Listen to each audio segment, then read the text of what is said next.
實測35蚊人仔澳門團，包午餐包8個景點，價錢乜都包。之前新聞講18蚊香港團，原來澳門都有。今次做臥底實測，話你知到底有冇伏？先講重點，真零強制購物，零隱藏收費，連 tips 都唔使俾。因為係內地團，所以要去深圳上車，羅湖、南山、寶安都有站。大巴好舒服，經拱北關口直達澳門。導遊係個55歲阿姐，講普通話加大鄉音廣東話，話自己唔憂做純興趣帶團。8個景點走馬看花，但夠晒經典。大三巴撞正維修只能遠觀。媽閣廟20分鐘打卡，算係比較有特色，但團友興趣一般。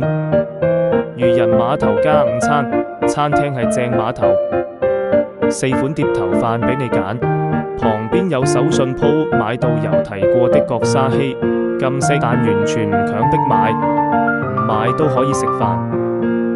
葡京人，復古澳門街道打卡用，小攤位買的都試到有提過寄產品，銀河鑽石表演3分鐘停留，睇完即刻走。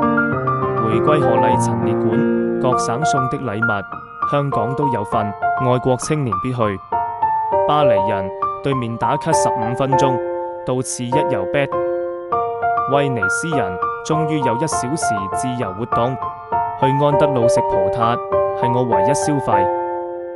有團有賭贏幾百蚊，全隊等佢換錢半粒鐘，哈哈。16點準時返程，珠海過關要等陣，7點左右返深圳。雖然係走馬看花，但35蚊包含往返大巴加午餐加8個景點，店員完全唔強迫消費，抵到爛。